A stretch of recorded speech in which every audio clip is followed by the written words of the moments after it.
Assalamualaikum warahmatullahi wabarakatuh. Kembali lagi bersama channelnya DMT, Dunia Militer Terkini.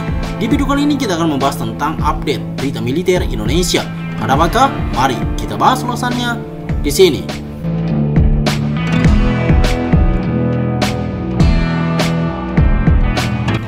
Gertakan Korea Selatan cuma bisa pakai satu ancaman buat tagih tunggakan KF-21 Boromai Indonesia. Meski sudah menemui pejabat Indonesia, Korea Selatan rupanya masih belum tahu kapan tunggakan biaya proyek KF-21 Boromai dibayar. Indonesia saat ini memiliki kontribusi yang belum dibayar sebesar 991,1 miliar won ke Korea Selatan. Dan perhatian sedang diberikan pada apakah proyek KF-21 Boromai tersebut akan ditinjau sepenuhnya di masa depan.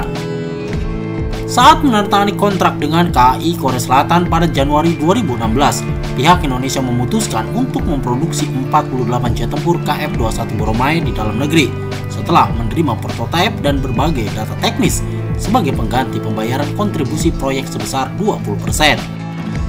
Namun, karena kondisi ekonomi yang memburuk, Indonesia hanya membayar 278,3 miliar won dari total kontribusi sebesar 1,2 triliun won hingga bulan Februari, dengan sisa 991,1 miliar won yang belum dibayar.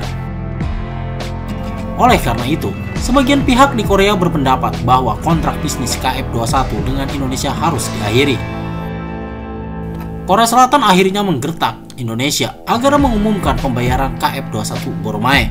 Direktur Administrasi Program Akuisisi Pertahanan M. Dong-hwan menyebutkan kemungkinan penghentian kerjasama dengan Indonesia untuk pengembangan pesawat tempur supersonik Korea KF-21 Boromai.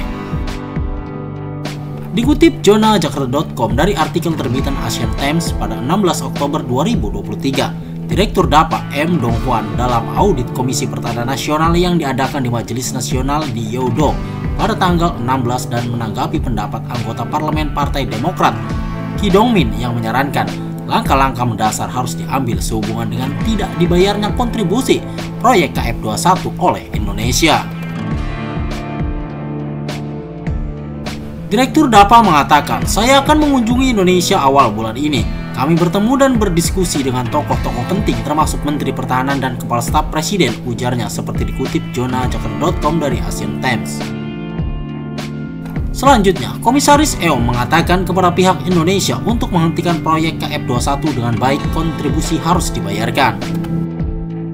"Jika kami tidak menyampaikan rencana yang kredibel dan layak seperti praktis untuk periode 3 tahun, dari tahun 2023 hingga 2025 pada akhir Oktober," dia menjelaskan bahwa dia menyampaikan posisinya bahwa kami tidak punya pilihan selain meninjau kembali keseluruhan bisnis dari awal, tulis Asian Times. Komisaris EOM juga mengatakan, "Saya secara tidak langsung menunjukkan bahwa pihak Indonesia berperilaku tidak konsisten dan menambahkan, saya meminta agar mereka secara aktif menginvestasikan dana ke dalam kontrak antar negara," jelas Asian Times. Namun meski mengancam Indonesia untuk mengumumkan rencana pembayaran, Korea Selatan sendiri sebenarnya ketakutan jika NKRI bisa membalikan keadaan.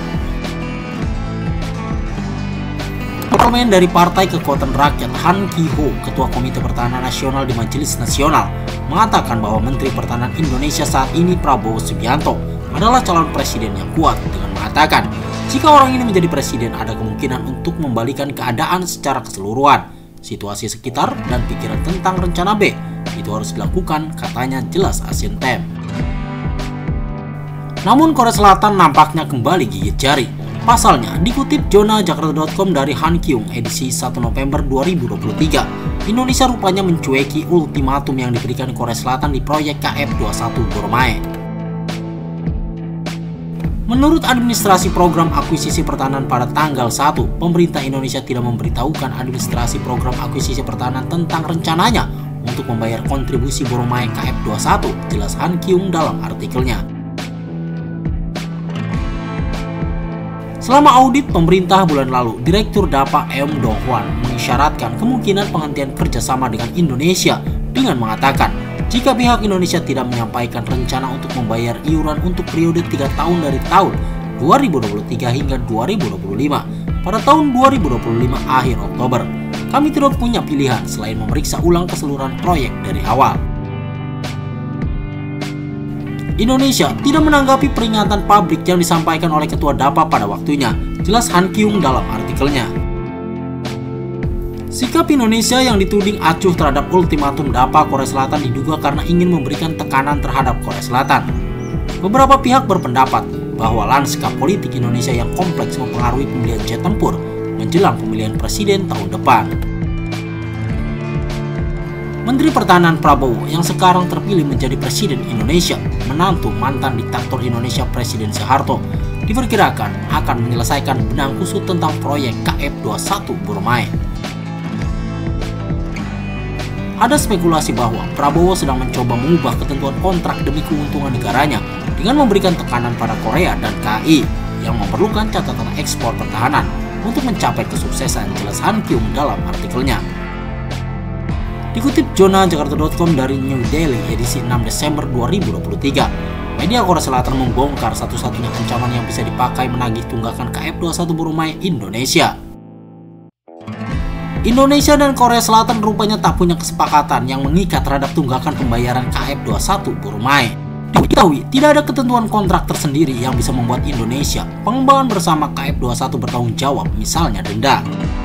Hal ini pula yang menjadikan alasan mengapa Indonesia tetap cuek meskipun terdapat puluhan seruan mengenai pembayaran yang belum dibayar dan ultimatum dari administrasi program akuisisi pertahanan untuk memeriksa kembali asal-muasalnya, jelas New Delhi. Korea Selatan rupanya cuma bisa pakai satu ancaman buat menagih tunggakan KF21 Burmae. Satu-satunya respon yang bisa diambil negara kita adalah dengan tidak melakukan transfer teknologi jet tempur ke Indonesia. Bahkan dampaknya diperkirakan minimal, lanjut New Delhi. Namun tentu hal ini akan menyalahi kesepakatan awal antara Indonesia dan Korea Selatan dalam kerjasama KF21 Burmae.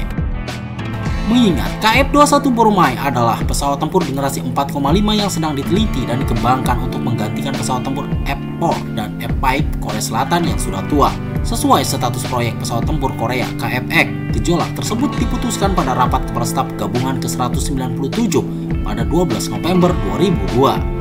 Indonesia melakukan eksplorasi dan pengembangan bersama dengan Korea pada bulan Juni 2011 dan tercatat sebagai negara pengembang bersama KF21 melalui penandatanganan perjanjian kerangka pengembangan bersama pada tanggal 6 Oktober 2014. Alih-alih Indonesia menginvestasikan 20% biaya pengembangan 1,7 triliun won dari tahun 2015 hingga 2016. Korea setuju untuk mentransfer satu prototipe KF21 dan data teknis serta memproduksi 48 jet tempur di Indonesia.